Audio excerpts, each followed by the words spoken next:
Hey, y'all. Welcome back to Moment with Miranda, where we take a few minutes to reflect, reset, and remind ourselves that we are enough.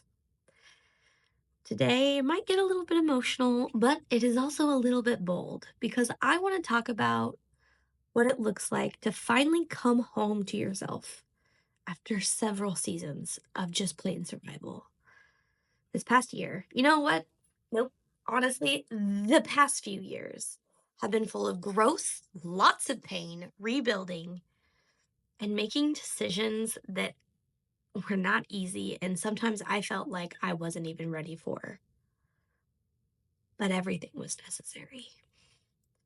And now I'm in a space that feels different, calmer, like the sea, steadier, like my feet are finally planted after being swept around by life for far too long. And one of the ways I know I've reached this place is because of a new decision I've made. We're bringing a dog into our family. Now, that might not sound like me at all, and it might not sound like a big deal. People get dogs all the time. This isn't a surface level decision, it's a huge one. It means more than I don't think people realize. A few years ago, I had to rehome my Valentine's Day dogs. I bought myself two dogs, each one on Valentine's Day before I had my children. And I trained these dogs. I trained them to do amazing things. And I love them deeply. And honestly, I depend on them emotionally. These weren't just pets. These were trained support animals that help regulate my whole family. My kids are on the spectrum because I am on the spectrum. And they grounded us, especially during those emotionally intense moments. They were loyal, calming, sometimes. Honestly, they had a lot of it. And they were healing in their own way. And when I had to let them go, it was gut wrenching. But I was in survival mode. I was a single mom navigating divorce, chaos, fear, and a life that I wasn't ready to recognize. I was holding everything together with duct tape and a late night cry on the kitchen floor. I knew I couldn't give them what they needed. And even though it broke my heart, I had to do what was best for them. And I chose responsibility over comfort. And I found them a great home in a 55 plus community where they are neighbors and they're happy. And now I'm in a completely different place. The only time I get on the kitchen floor is to clean it. I've worked so hard to rebuild our life, to create stability, not just financially, but emotionally, mentally, and physically. My house is about ready to feel like home again. My kids are thriving.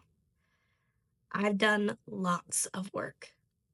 And now this new dog we're bringing into our life, it's a symbol of all of that. And what's even funnier is the dog's name is Ro. R-O-E. Ro. A very interesting name. My dad keeps talking about fish eggs, and that's what Ro means, right? But also, Ro can mean rules of engagement in combat. And I've fought a huge fight. And I'm finally at a place where things will settle. It's not just about adding a pet. This dog will be a huge support for my kids.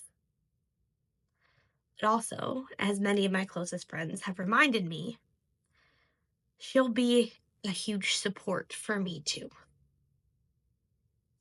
I've spent so much of my time pouring into others, showing up for everyone, being strong when I felt anything but that word.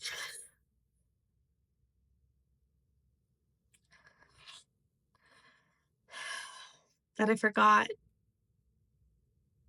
what it was like to just receive kindness and receive that support back. And this dog, it's the softness that I didn't know that I still needed. As my daughter would say, it's going to help return joy to the council. And it's something that will feel steady. And I'm going to have to be because this dog is 160 pounds and she's beautiful. But of course, not everyone gets to see this side of me. Someone said when I posted about it, and I'm sure that they thought that there were concerns because maybe they saw a portion of my life through somebody else's lens. Well, just make sure that you can handle a commitment like this, or something of the sort. That puppies are a big commitment. Oh, of course they are. They're like family. And I smiled on the outside at this, but on the inside, I had a whole moment because the tone wasn't, I'm genuinely happy for you. It was more like, are you sure you can do this? Like I hadn't even taken a moment to think this through. Like I just woke up one day and decided to take on more responsibility without weighing every single angle and every pro and con. And let me tell you, I have. I have weighed it all. The timing, the energy, the finances, the emotional impact on me and my kids. And I've been through the fire. I've made impossible decisions at the 11th hour, and I didn't get here by being reckless. I got here by doing the work. And yes, I can handle this commitment. And I'm standing proud in that decision. Because this dog isn't a reaction, it's a celebration. It's a mark of healing, a reflection of stability, a sign that made it to the other side. This, my friend, is what we like to call a full circle moment. It's me accepting that I'm no longer just surviving. For the first time in my life, I'm living. It's me reclaiming what once was too heavy to hold and saying, hey, I am finally ready now. It's me showing my kids what rebuilding looks like, what healing looks like, what moving forward with grace and absolute confidence looks like. Being a single mom has become a huge part of my purpose, obviously. I've made peace with that. I've learned how to carry this label with pride. And this is one of those moments I will remember forever. Not because of the dog alone, but because of what the decision represents. So, if you are listening to this right now and you are seeing me bawl my eyes out because emotions happen and it's okay to feel them, and someone's made you second guess something that brings joy to the council, don't let them shrink your moment. Don't let them, someone who hasn't walked in your shoes, doesn't know you, speak into what your healing looks like. You, my friend, do not owe anybody an explanation for how you choose to grow, love, or rebuild. You know your heart. You know how far you've come. You know what you are ready for and what you definitely are not. And babe, you were always enough. Not just when everything's perfect, not just when others approve. Always. Thank you for spending this hard moment with me. And as always, I cannot reiterate this enough. You were always enough, babe. Always.